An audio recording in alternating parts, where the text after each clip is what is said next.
My name is Neil. I'm with Dorkaholics, where we believe that there's a dork inside everyone. It's our job to bring that dork out into the world. Absolutely. Agree. Co-sign. Thank you for the cosign, Bowen. Um, so my first question is, throughout the Tiger's Apprentice, we see the Chinese zodiac animals have a wide diversity of powers and personalities. If you can pick one animal out of the zodiac that personified you, which one would it be? Oh gosh. I mean, is it a cop out if I say my own real life one? Not a cop. I okay, so I'm a horse through and through.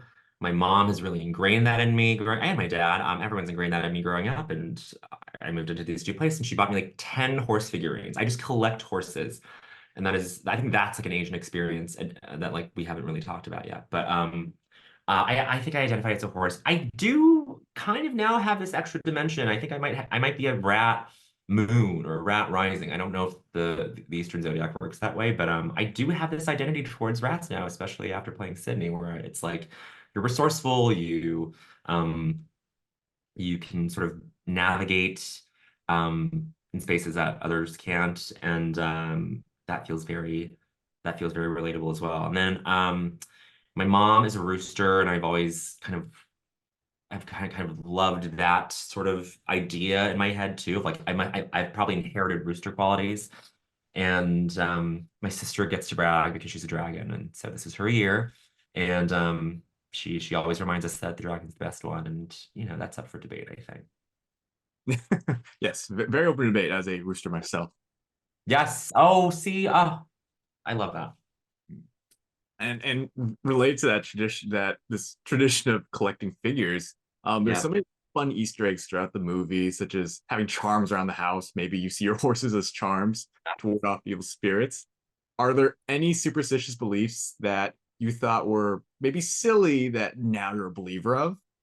My mom, I don't know what happened. I just woke up one day and like my mom, who my whole life was like feng shui, feng shui, feng shui. And I was like, yeah, right, whatever, dude. Like this is all like woo-woo stuff.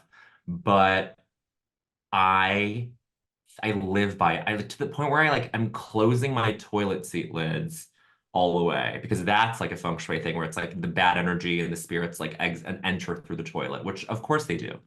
Um, and so I've been a really big enthusiast of that recently, where like you need the power position, you need to be able to see the doors, the bed has to face the door that it comes into, Um, I can't have I need to hide my knives, I need to hide my shoes. Like it's getting real, and like I've really stuck to it in a way that I didn't expect to.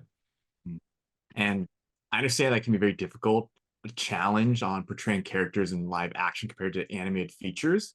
What were Yeah. some things you enjoyed on this production that you wouldn't be able to experience in a live action production?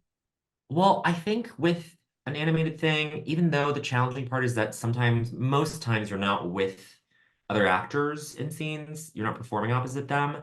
I think the sort of boon to it is that you get to develop something over the long term. Like you come back like 2 years after your first recording and it's still being animated, but there's more to show you. Like the directors and the producers and the animators are so excited to show you what's been built since the last time you came in. And from there you go, okay, like what's the next layer to this? Like what's the next sedimentary sort of thing to add on to this? And like that is a process that I really enjoy that I don't get anywhere else, especially in a film, but and especially at SNL, where things take 1 week to make and you do it once and then it's done. This was something really fun where I got to do it over a couple of years, and to see it all kind of come together like this is really emotional and amazing. And with Lunar New Year coming up this Saturday, do you have any wishes or blessings for people watching the film? Absolutely. I wish and hope that everyone has a prosperous new year, that everyone is around their loved ones, that everyone eats foods that they enjoy and gets a lot of red envelopes.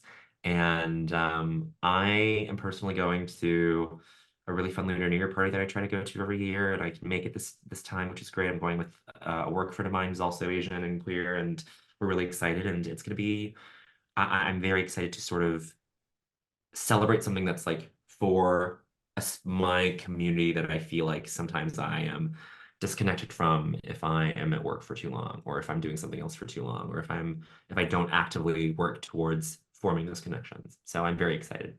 And I wish that for everyone. Thank you, Bowen. Really excited that Tiger's Apprentice is now out on Paramount Plus. Thank you for your time today. Thanks, Neil. Take care.